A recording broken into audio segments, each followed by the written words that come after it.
Every great civilization believes it will last forever. They build impenetrable walls, and they crown themselves as untouchable. They trust completely in the illusion of their own permanence. But history is a graveyard of eternal empires. In the year 1258, the absolute center of human intellect was tested. It was faced with a force that did not care about philosophy, religion, or art. In less than 2 weeks, 500 years of human progress was systematically erased. This is not just the tragic story of a fallen city. It is a timeless warning about how arrogance can destroy an empire. And it reveals how the violent death of the old world inadvertently birthed the globalized era we live in today, the Inca Black River. History is rarely shaped by loud declarations. Often, it is forged in the silent aftermath of total destruction. In the deep winter of 1258, the Tigris River changed its nature. For centuries, this water had nurtured the greatest metropolis on earth. It had been the lifeblood of empires and the mirror of a golden age. But in February of that year, the river stopped reflecting the sky. Survivors recorded that the water turned a thick and suffocating black. This was not a phenomenon of nature or the turning of the seasons. It was the physical weight of human memory bleeding out into the current. Hundreds of thousands of books had been torn from their shelves. Intricate parchment scrolls were ripped from the hands of scholars. They were thrown without hesitation into the freezing river. The ink from the greatest works of philosophy simply dissolved. Centuries of mathematics and astronomy washed away in a silent funeral. Treatises on medicine and engineering became nothing but dark sludge. A few days later, the black water shifted to a deep and terrifying crimson. This time, it was the blood of the men who had written those pages. It was the blood of poets and engineers. It was the blood of countless citizens who called this city the center of the world. In less than 2 weeks, the absolute peak of human intellectual achievement was erased. It was wiped from the map with terrifying precision. The tragedy of Baghdad is not just a story of a city falling to a siege, it is a brutal historical paradox. It is the story of an ancient empire drowning in the delusion of divine protection. It is the moment that failing empire collided with the most pragmatic war machine the world had ever seen. This is the story of the day. Intellect surrendered to the sword. It is a profound meditation on power and consequence. It shows how the ashes of a golden age inadvertently paved the road for a new global order, the City of Peace.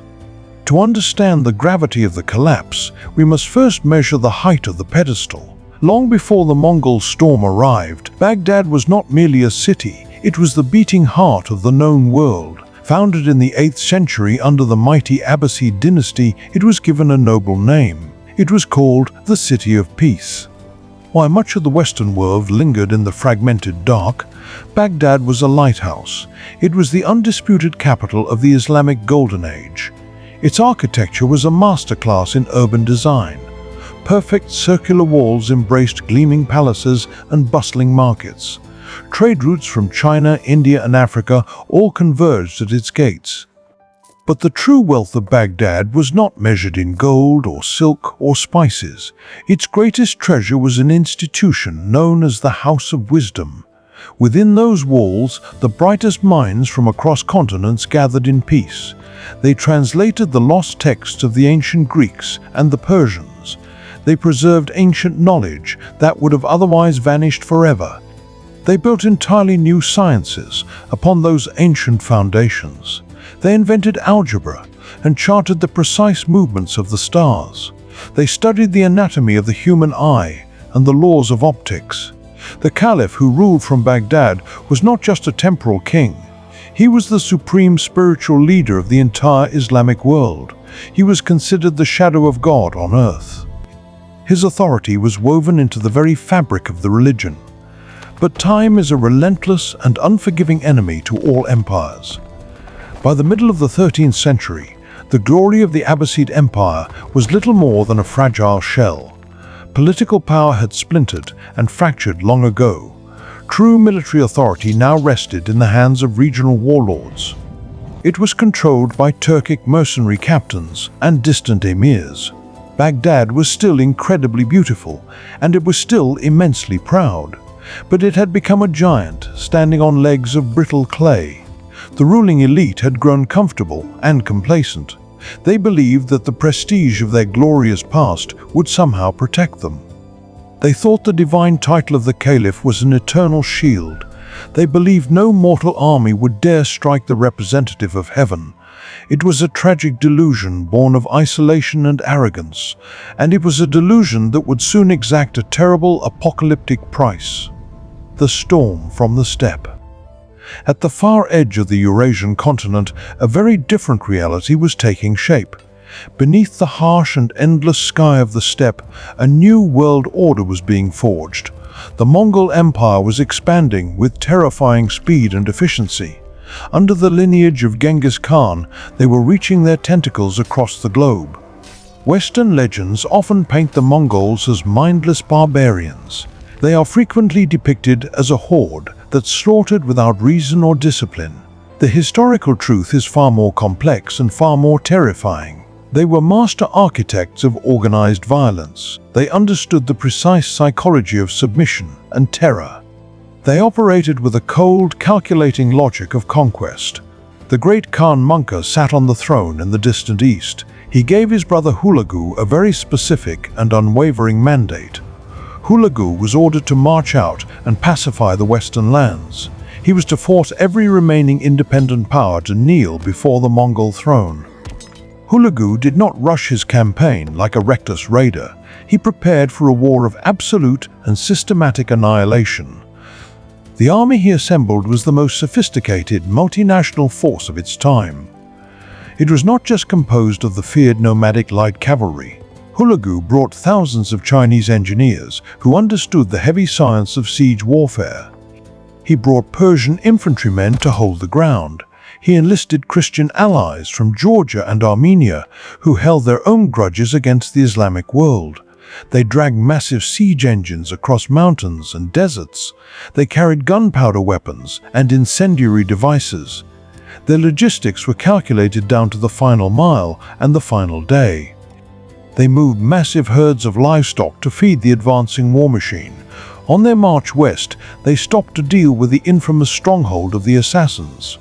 This fortress at Alamut had defied conventional armies for generations. The Mongols systematically dismantled it piece by piece. This was a feat that sent shockwaves of terror throughout the region. The Mongol message to the world was clear, absolute, and uncompromising. They believed there is only one sun in the sky. Therefore, there can be only one legitimate ruler on the earth. Anyone who refused to submit would be ground into fine dust. Now, the eye of this highly mechanized storm was turning directly toward Iraq. It was fixed firmly on the ancient towering walls of Baghdad. The delusion of the divine. As reports of Mongol devastation echoed closer to the capital, the leadership faltered. The reaction of Caliph Al-Mustasim was a fatal combination of arrogance and incompetence. He was a man completely blinded by his own elevated status. Hulagu sent envoys carrying letters demanding absolute and immediate surrender. The Mongol commander ordered the Caliph to tear down the outer defenses of the city. He demanded the spiritual leader ride out and submit in person. This was the standard Mongol protocol for sparing a city from destruction.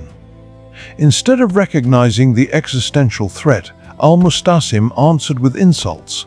He sent back letters dripping with condescension and religious pride. He warned Hulagu that attacking the capital of Islam would ignite the wrath of the entire world. He claimed that armies from the furthest reaches of the east and west would rise up. He believed they would march as one to crush the infidel invaders. The Caliph truly believed that anyone who attacked the representative of God would face divine retribution. He warned of earthquakes, dark skies, and unnatural disasters. History, however, is remarkably cruel to those who refuse to see reality. While the Caliph wrote poetry and threats, he took no practical action. He did not order a general mobilization of his available forces. He stubbornly refused to open the royal treasury to hire more soldiers. He did not spend a single coin to reinforce the crumbling city walls. He hoarded his gold in the dark, while the enemy marched closer every single day. The standing army defending Baghdad numbered only a few tens of thousands. They were chronically underfunded, poorly equipped, and deeply demoralized. To make matters worse, his top advisors were deeply divided. The court was paralyzed by sectarian infighting between Sunni and Shia factions. Treachery and suspicion poisoned the highest levels of the government. While the Mongol war machine quietly calibrated its heavy weapons, the Caliph sat in his beautiful palace. He trusted blindly in miracles, while the enemy trusted in mathematics. The tragedy of the Caliph was not simply that he was cowardly, it was that he was completely disconnected from the brutal world he claimed to rule. He was a man reciting an ancient holy script, while the theater around him was catching fire. The Ring of Iron. In January of 1258, the horizon finally darkened with the arrival of the enemy. The Mongol vanguard appeared across the plains like a rising tide. They did not attack immediately in a chaotic swarm. Instead, they executed a masterclass in psychological and siege warfare. Hulagu ordered his forces to surround the city completely. Within days, a massive ring of iron was drawn around Baghdad. The Mongol engineers directed the construction of palisades and dig ditches. They built a wall of circumvallation to ensure that no one could escape and no reinforcements could enter. The city of millions was effectively sealed inside a tomb of its own making. Then, the heavy artillery was brought forward and assembled. Massive trebuchets, constructed from timber brought all the way from the distant mountains, were erected. Chinese rocketry and naphtha throwers were positioned with deadly lines of sight. The scale of the Mongol preparation was terrifying to behold. They even used palm trees, cut from the lush groves of Iraq, as ammunition for their siege engines. Inside the city, panic finally began to set in. The citizens realized that the promises of divine intervention were empty. No great armies were marching from Syria or Egypt to save them. The Islamic world remained silent, frozen in fear of the Mongol horde. The Caliph finally attempted to negotiate, but it was far too late. Hulagu had already offered terms of peaceful surrender, and they had been rejected. In the Mongol code of war, a rejected offer of peace meant a sentence of total annihilation. The psychological pressure on the defenders was immense. Day and night, the drums of the Mongol army beat relentlessly. It was a sound that promised death and shattered the nerves of the soldiers on the walls. The siege was not a battle of equals, it was an execution slowly being prepared. The citizens of Baghdad looked to the sky not for rain, but in terror of what was about to fall. The falling walls. On the 29th of January, the bombardment officially began. The sky above Baghdad filled with flying stones, flaming naphtha, and heavy bolts. The Mongol artillery was incredibly accurate and devastatingly powerful. They concentrated their fire on specific sections of the eastern walls. The ancient brickwork, which had stood for centuries, began to crack and crumble. The defenders fought bravely, but they were completely overwhelmed. They had no weapons capable of reaching the Mongol siege lines. Within a week, a major breach was blasted through the Ajami Tower. Mongol shock troops poured into the gap, securing the perimeter. They did not immediately flood into the city streets. Hulagu maintained absolute discipline over his forces. He secured the walls and waited, slowly tightening the noose.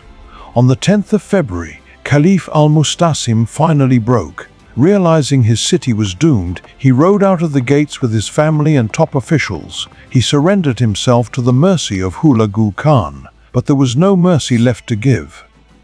Hulagu ordered the city's armed defenders to march out and lay down their weapons. Once they were disarmed, they were systematically slaughtered. Then, the order was given for the army to enter Baghdad. What followed was not a simple looting, but a calculated unmaking of a civilization. For several days, the Mongol soldiers swept through the streets. They killed men, women, and children without hesitation. They looted the grand palaces, tearing down tapestries and smashing artifacts. They set fire to the grand mosques and the hospitals. The violence was so intense that the smell of death forced Hulagu to move his camp upwind. It was during this phase that the House of Wisdom was raided. The physical manifestations of centuries of thought were destroyed in hours. The Mongols were not specifically targeting the books out of hatred for knowledge. They simply did not care about the written history of a conquered people. To them, the books were just debris in a city marked for death. The systematic destruction of Baghdad was intended to serve as a permanent scar on the earth. It was a warning to any future civilization that dared to defy the Khan. The bloodline in the rug. Amidst the burning ruins, the fate of the Caliph had to be decided. Hulagu had a problem regarding the execution of Al-Mustasim. According to deeply held Mongol shamanistic traditions, it was a terrible taboo to spill royal blood on the earth. They believed that shedding the blood of a sovereign onto the soil would anger the sky god Tengri. It would bring natural disasters and ruin upon the Mongol camp. But leaving the Caliph alive was equally impossible. He was a unifying symbol who could easily inspire future rebellions. Hulagu therefore required a method of execution that was both fatal and bloodless. The Mongols brought the Caliph out of his holding tent. The man who had considered himself the shadow of God was stripped of his dignity. He was tightly rolled inside a heavy Persian carpet. The ends of the rug were tied securely, so he could not move or see. Then Mongol cavalrymen mounted their heavy war horses. They rode back and forth over the rolled-up carpet. The hooves of the horses crushed the bones and organs of the Caliph. He was trampled to death in the dirt, while his blood remained trapped inside the woven threads. It was a deeply humiliating and terrifying end. It was a death completely devoid of the grandeur he had expected. There were no heavenly trumpets and no divine earthquakes to save him. Along with the Caliph, almost his entire extended family was executed. The 500-year-old bloodline of the Abbasid dynasty was effectively severed. The spiritual anchor of the Sunni Islamic world was suddenly gone. The brutal pragmatism of the Mongol execution method reflected their entire worldview. They respected the rules of heaven, but they dictated the reality on the ground. The rug containing the broken body of the Caliph was quietly disposed of. With his final breath, the old era of the Islamic Golden Age officially terminated. The ashes of knowledge. When the smoke finally cleared weeks later, Baghdad was unrecognizable. The great metropolis had been reduced to a smoldering, depopulated ruin. It is estimated that hundreds of thousands of people perished in the massacre. The city was stripped of its wealth, its scholars, and its soul. It would take centuries for Baghdad to recover even a fraction of its former population. It was instantly demoted from the center of the world to a neglected provincial outpost. The psychological shock to the wider Islamic world was absolute.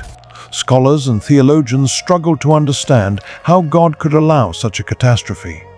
Many viewed it as the apocalypse or a divine punishment for their collective sins.